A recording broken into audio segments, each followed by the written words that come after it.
But we only got a hold of 2 Goyas. That thing in Madrid was a real blur to ours. Today I will show you in action, thriller and sci-fi film from 2006 titled Children of Men. Spoilers ahead. Watch out and take care. The year is 2027. For almost 2 decades, humanity has been incapable of reproducing and it's now on the brink of extinction. This has caused society to collapse. The United Kingdom is one of the few remaining nations with a functioning government, which has caused a wave of refugees to illegally enter the nation. This has brought the army to patrol the streets, catching immigrants for imprisonment or even execution. The story begins when our protagonist, Theo Farron, enters a bakery to get some coffee and hears the news on the TV. The youngest person in the world passed away. After years of struggling with the celebrity status his age had earned him, he was attacked by a fan for not wanting to give out his autograph. Everyone in the shop seems to be devastated by this tragedy, but Theo doesn't look too bothered. He leaves the bakery and only stops a few feet away to add whiskey to his coffee when suddenly there is an explosion from the shop. There's lots of screaming and alarms going off, but thankfully Theo doesn't get hurt. With an annoying ringing in his ears and still unbothered, Theo goes to work as if nothing had happened. In the office, almost nobody is getting actual work done. They're too busy crying over the loss of the world's youngest person. Theo takes this as an opportunity.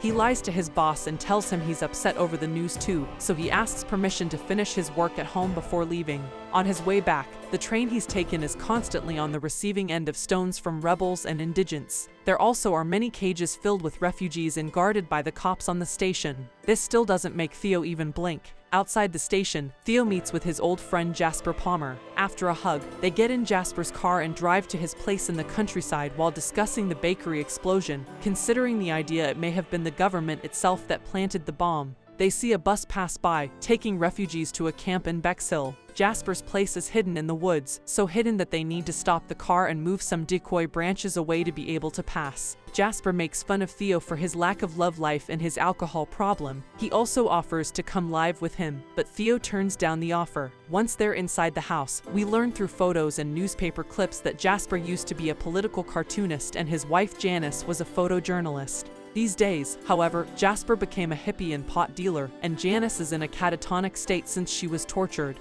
There are also our old pictures of Theo with a woman and a little boy. After saying hi to Janice, Theo and Jasper hang out on the couch smoking and discussing various topics. Jasper mentions his main client is an immigration cop at the Bexhill camp, and they argue over the possible existence of the Human Project, a secret scientific organization with hidden facilities where they're trying to find a cure for humanity's infertility. Theo is back at his home the next day, and when he leaves for work, he's kidnapped in the street by a militant group called the Fishes. Face covered, they put him in the van and don't uncover him until they have him in Fishes territory. When Theo opens his eyes again, he is in a protected room, and he sees for the first time in years his ex-wife Julian Taylor, who apologizes for the theatrics, but they had to do this to avoid the police. She's been a wanted woman since their activist days, but Theo has left that life behind. After explaining they weren't the ones who put the bomb in the bakery, Julian takes Theo outside for a walk. The reason why she's made him come is that she needs transfer papers for a refugee girl to get to the coast, and Theo can get them through his cousin. Theo turns down the idea, and when Julian offers monetary compensation, he says he doesn't need her money, an obvious lie. Since he isn't collaborating, Julian makes her people cover his face again and take him out of their place. While in the van, one of the Fishes tells Theo this has never happened and that they'll always be watching him. Another one gives him a paper sign to hang on the tube in case he changes his mind. Then Theo is thrown in the middle of the street with some change for the bus. Sometime later, it seems Theo does end up changing his mind because he pays his cousin Nigel, who works as a minister, a visit.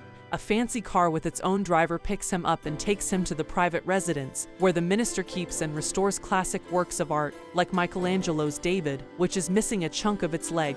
After hugging, they have lunch together with the minister's son, who ignores them completely while playing on a screen connected directly to his body. After asking his cousin about his wife, Theo asks for the transfer papers by making up a story that they're for his girlfriend to be able to visit her very sick brother in Brighton. Nigel points out it's a huge favor since it's highly controlled, and after yelling at his son to take his pills, he asks Theo to follow him to the window, where he tells him he'll see what he can do. Theo wonders why Nigel keeps all this art when in 100 years there won't be anyone to look at it. Nigel replies he just doesn't think about it. Hours later, Theo is at a pub and is approached by one of the Fishes, Luke, who saw the sign Theo had been given posted outside.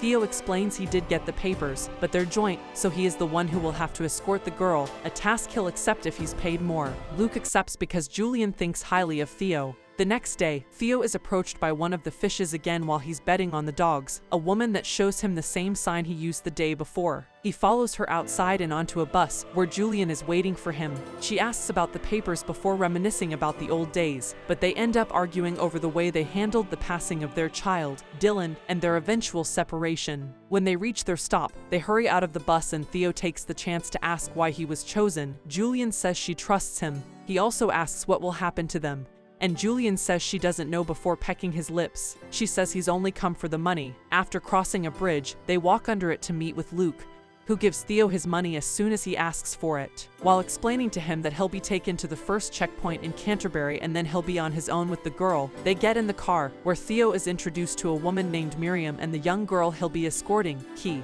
They drive to Canterbury. Theo sleeps at the beginning of the trip, but when he wakes up later on, he and Julian reminisce about their old days as activists and play a little game with a golf ball. When they're about to reach their destination, they're ambushed by an armed gang. Julian gets shot. They manage to drive away from the gang, but then it's the police that arrive and chase them instead.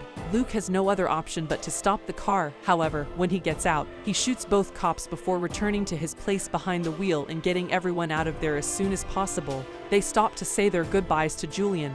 The two women cover the body with a shawl and pray, while Theo pretends to be unaffected until he distances himself from them. Then he allows himself to cry. It doesn't last long though, because Luke quickly tells them to get back in the car so they can leave before they're caught again. It's nightfall when they reach a fish's safe house, where the entire group is meeting to vote for their new leader. Theo asks for a ride to London, but he's told it's too dangerous, and he'll have to wait until the next day. Instead, he's offered a shower and clean clothes. After washing up, he chit-chats with one of the fishes before Miriam comes looking for him to take him to Key. She takes him to the barn while the fishes vote for Luke as their new leader. Inside the barn, Theo is left alone with Key, who says Julian told her stories of their child and if things got bad, she should talk to Theo because he's the only one she can trust to take her to the boat called the Tomorrow. Theo doesn't want anything to do with this, so to convince him, he takes off her dress and reveals her secret: she's pregnant. Theo is shocked, not believing what he's seeing.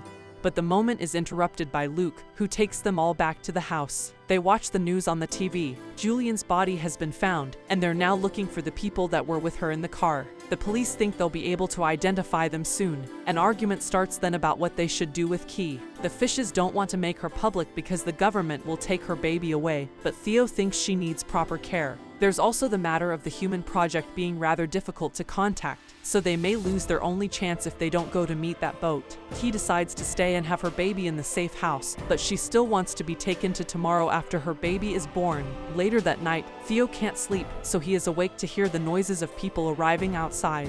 He sneaks around to secretly learn what's going on. It's the people that attacked them earlier. The ambush had been Luke's plan so he could become the leader and take control of the baby to use it as a political tool in their revolution. Theo won't allow this, so he rushes to Key's and Miriam's bedroom to tell them what's going on.